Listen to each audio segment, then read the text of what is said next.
just stand, if you don't mind? I think I can see them. Some in the back are going to be able to see us.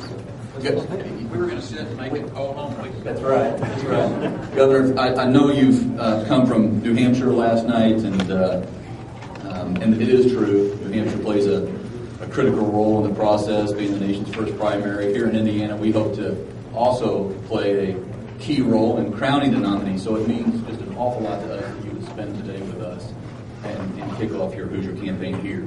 Just a few questions, if I may. And you touched on this. Here in Indiana, we've been laser focused on the debt and the annual deficit spending. What are some of those national issues or obstacles that stand in the way to getting our fiscal house in order? Well, one of the things that I like to remind people is that for the last decade, I've operated under a government that required a balanced budget. As a matter of fact, I've signed 6 balanced budgets as the governor of the state of Texas.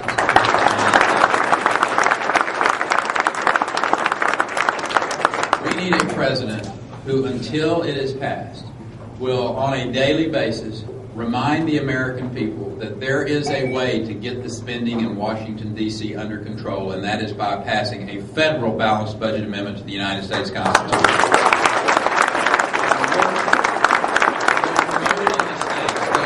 Through the process, and finally Americans will trust Congress that they will not spend more money than what we have coming in. And the only way to do that, I will suggest to you, is have that balanced budget amendment signed. And we've got to delegate the power back to the states. I truly believe with all my heart that one-size-fits-all mentality that we've seen out of Washington, D.C. for way too long is one of the real travesties, one of the real problems that America faces, whether it's how to deliver health care.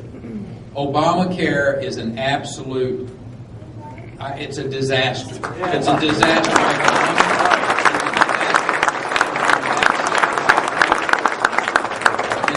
And doing away, repealing Obamacare is so important. And allow the states, I can promise you, you got one smart governor in Mitch Daniels. I mean, you got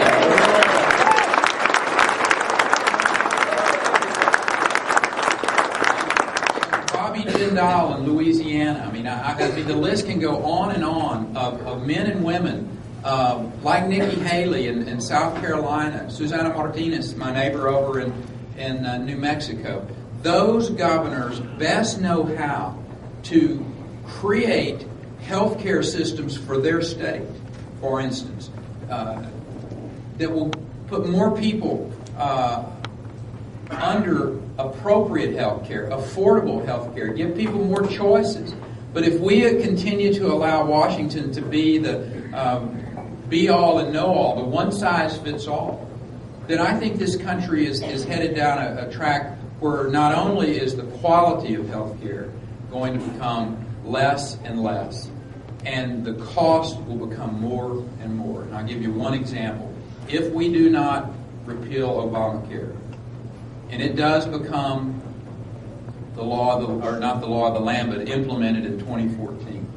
My home state, the additional cost is $2.7 billion every year, over and above. I mean, that will cause huge tax implications. It will cause, I will suggest to you, a substantial amount of people not getting the type of health care that they could have if we leave this back to the states.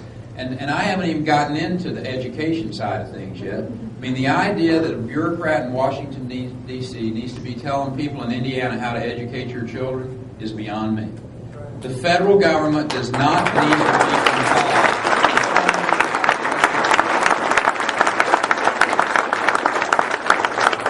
We can get into the energy side of things as well and the environmental side as well. I'm going to save the bulk of that for Friday as I give that speech in Pennsylvania, but just know this, I truly trust the people. I think our founding fathers were incredibly visionary when they set up our form of government, and they meant for Washington to do a few things very well, very good and very well, like securing our border. It'd be really good if they would do some things that they're constitutionally supposed to be doing. And let the states come up with the solutions that best fit their needs in their states. Ranks at the top of the list on best places to do business. And surprise, surprise, Texas is always at the top of that list as well. What are the factors that contribute to your success in Texas? Well, I'm going to go back and talk about your governor and your lieutenant governor. As a matter of fact, I was visiting with her as I came in today, and she had to leave and go to a city to announce the opening of a new manufacturing facility in the state.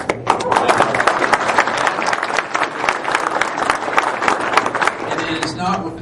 This is really pretty simple, but you have to have courageous men and women that are willing to implement the tax policy, the regulatory policy, the legal reform to make your state more competitive with the neighboring state, or maybe it's a state halfway across the country.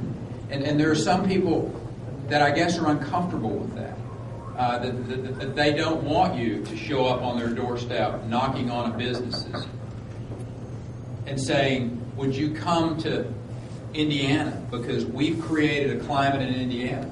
I'll promise you what your leadership has done in this state is made the surrounding states' leadership uncomfortable. But that's okay, because that's what competition's really supposed to be about. My bet is that the Colts don't mind at all beating everybody on their schedule. That's just my bet. Because competition is what makes you better. It's what makes you better. Whether it's on an athletic field or whether it's in a state capitol. And never get confused. Government has never created one permanent job yet that first was not paid for with taxpayer money. The private sector is where jobs are created, truly.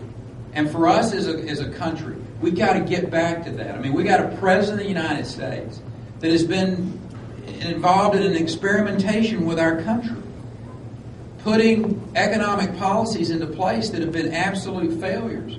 He stood up before us and said 3.5 million jobs will be created if we take this stimulus and put it into the economy, almost $1 trillion. It was a disaster, Mr. President, an absolute disaster. The only way that you create jobs in this country is by letting government create the environment where the private sector knows that they can go out and risk their capital and have a chance to have a return on investment. That is the only way.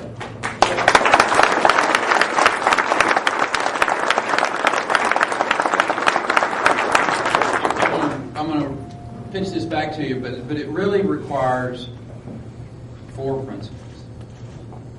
And I mentioned them in my remarks, but I want to go back because they're so profound, they're so simple. But number 1 is don't spend all the money.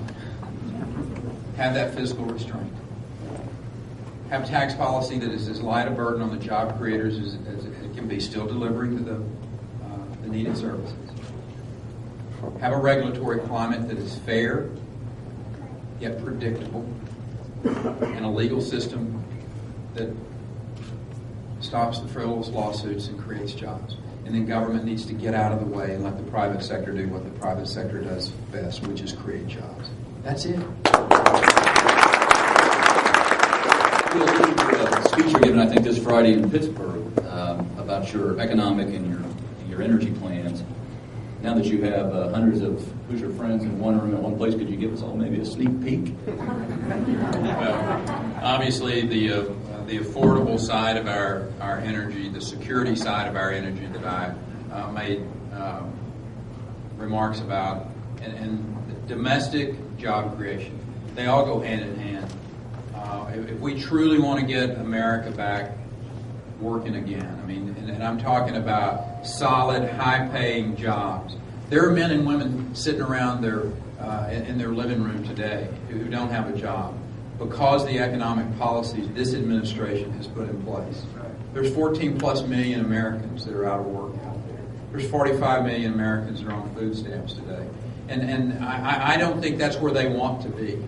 They'd love to have the dignity of a job to take care of their families. And one of the fastest ways for that to happen is for a President of the United States who will open up our domestic exploration and our domestic lands where all of these resources can be produced. And we can do it in an environmentally friendly and safe way. We know we can do that. We have the capability and the technology. At the same time, people ask the question, why have we lost our manufacturing edge? Well, the reason's pretty simple. Is because we taxed it and we regulated it out of this country. And it went offshore. And people, well, we're never going to get that back. Yes, we can get it back. But when you think about why did it go over there, one of the reasons it went over there was because it was cheaper to manufacture. And the coal, for instance, industry. The coal that's used in China today, I believe, is threefold what it was a decade ago. So they're still creating that greenhouse or those gases that are coming out for those that want to talk about that particular impact. But the fact is the jobs left America. You can bring those jobs back to America, but it requires tax policy and regulatory policy. As a matter of fact, in my home state, we were able to bring a company back out of China and South Korea who was manufacturing over in that part of the world back to Texas. Just a committed patriot, but it was also a person who understood that you can come back and have that type of climate. And that all interweaves into the entire story about creating environments in this country. But it starts at the top. We have to have a president that truly understands what people are going through in this country. That there's real misery out there. Not having the dignity to take care of your family. Because this president would rather listen to an environmental activist than he would the pleas and the cries of people without a job. That's what this election is really about. You elect me, you're President of the United States, and we will get America working again. God bless you, and thank you all.